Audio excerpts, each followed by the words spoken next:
Among the dozens of successful pro-women organizations over the last century, one stands out, and it's called WAR, or Women Organized Against Rape.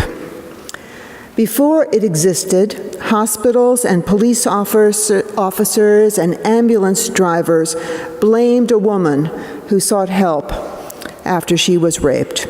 "What were you doing there in the first place?" they would ask almost automatically. Or, "Why were you wearing that? This is your problem, and I suppose we'll take you to the hospital to get help." So first she was raped, and then she sought help, and then she got yelled at. But because of the extraordinary work of WAR, W-O-A-R, one police force after another got trained in how not to yell and why not to yell. One doctor after another was trained in the same thing, and one emergency room after another was trained in the same thing. As few as 6 years ago, Sherry Crone and I accompanied a woman who had a botched abortion here in Manhattan to the ER at Mount Sinai. And the ER first misdiagnosed it as a rape, and indeed she was yelled at and blamed by a woman doctor even then. WAR's success was not complete. Its work is not over. Still and nevertheless, extraordinary changes have happened. Extraordinary changes. Like everyone and everything, WOAR was phenomenally successful and also flawed. We used a lot of cliches, and we used them well. And finally, these cliches were the most flawed part of our work. We often taught the hundreds of women whom we worked with about how to identify a rapist, and we would say, "Watch out for the short men." We'd say that over and over again. It had some statistical merit. It waxed and waned as being truth, but every time we would use our convenient cliche, there was always one short man listening in somewhere, and he would stand up and say, "I'm short, and I am not a rapist." He would pull what we now come to call a Nixon. "I am not a criminal."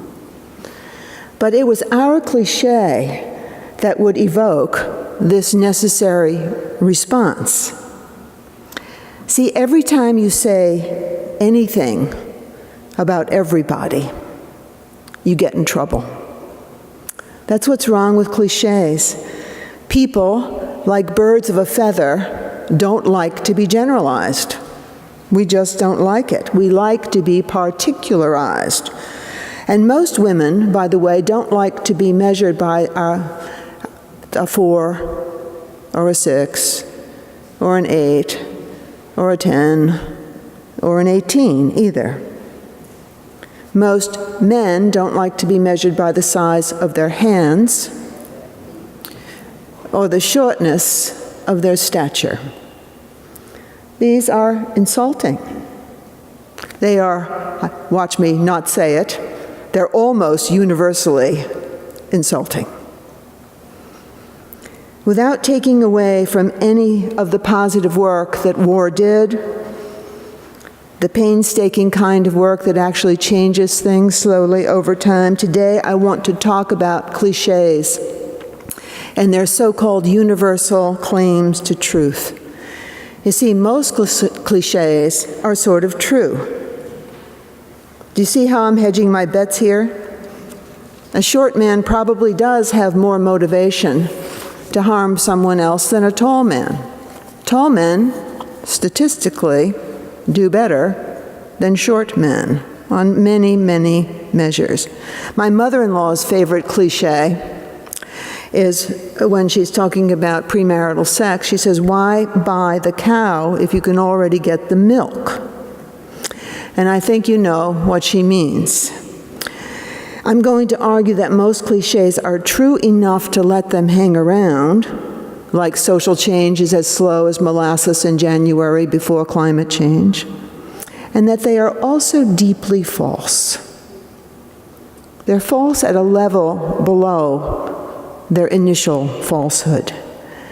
When people make categorical statements, there's always somebody ready to sneak out of the category and to help us along by doing that. Black Lives Matter. The movement for Black lives. Don't all lives matter? That tired debate is fogging the American windshield. It has moved into cliché land and out of the land of thought and action. What might be different? We might attend to the genuine injury of Black America and stop debating the right frame for the problem.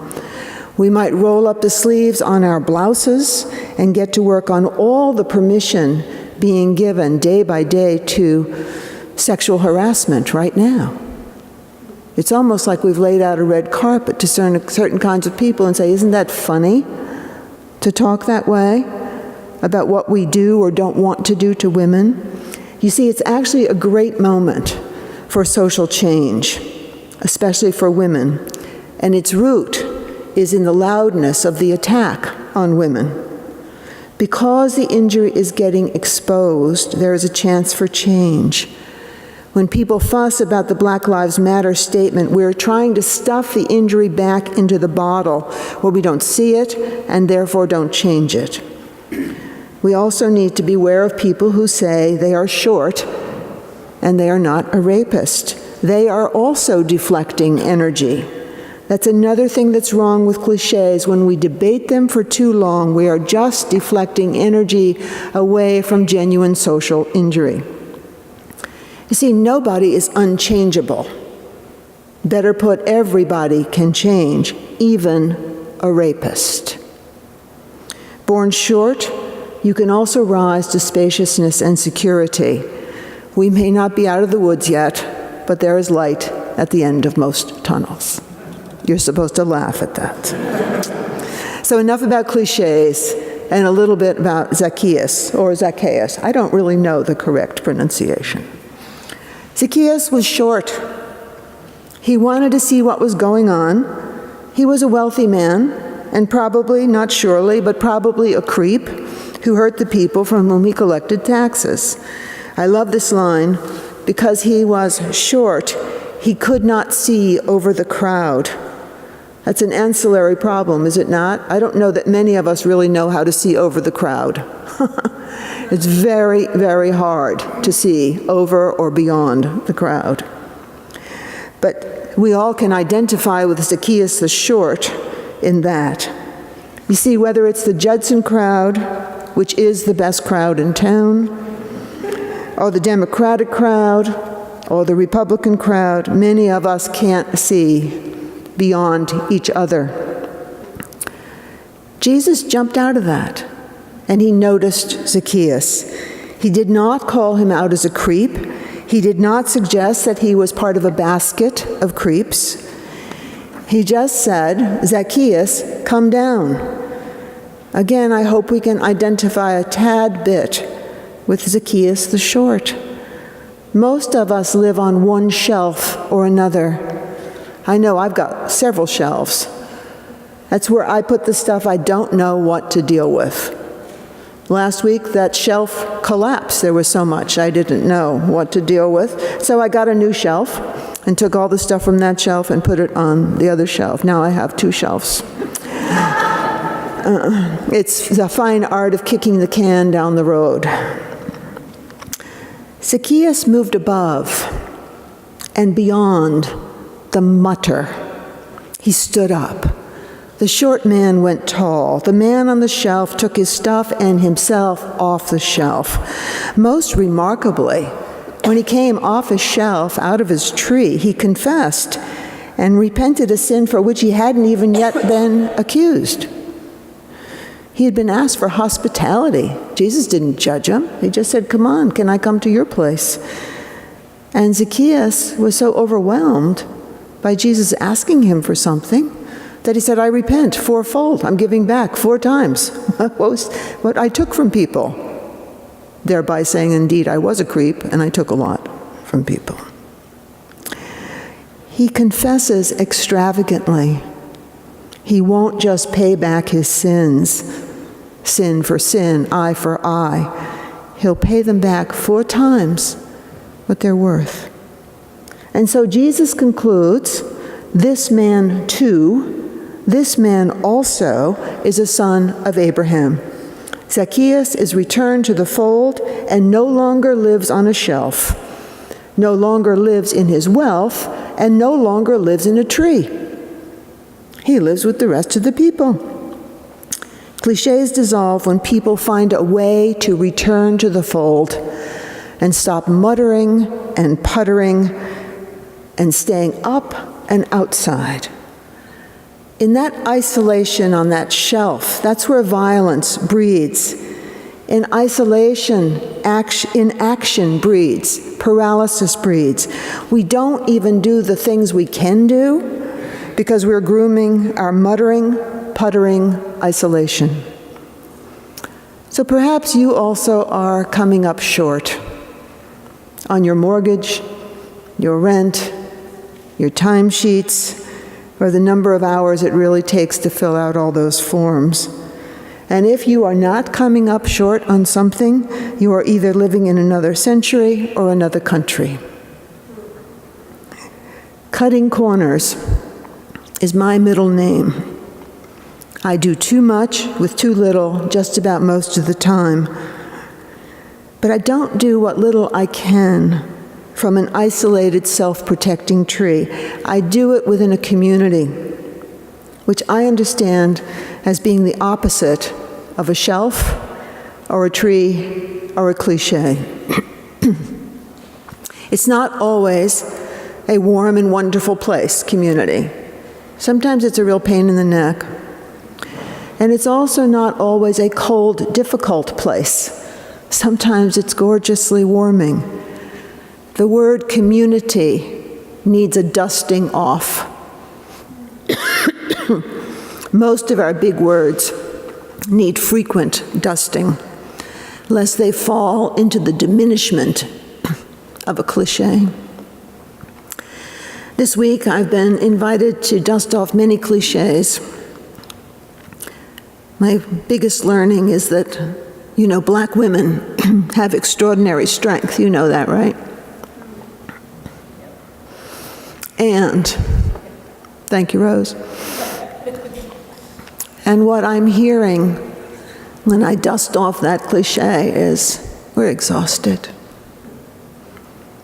The burden of strength is almost unbearable. That's what you do when you dust off a cliche. And coming up short is surely a cliche. The message of this text is to give up short-sightedness and isolation on behalf of long-looking, on behalf of doing together what is most important.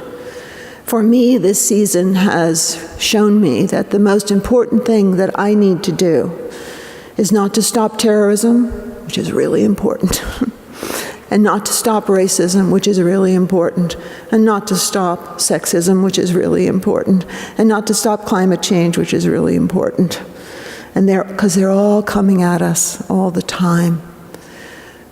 What seems important to me for us is to renew the arts of democracy by renewing hope in its capacity. Community undusted. Community realized. What I want whoever is elected to do in their first 3 months is to go to the places that voted them out. Places didn't vote for them. Not my idea, it's E.J. Dionne's. I want to restore the arts of democracy because without that, we can't begin to do any of the rest of it. And we must do the rest of it. So we can either live in a tree or live with each other. Great choices, right? Amen.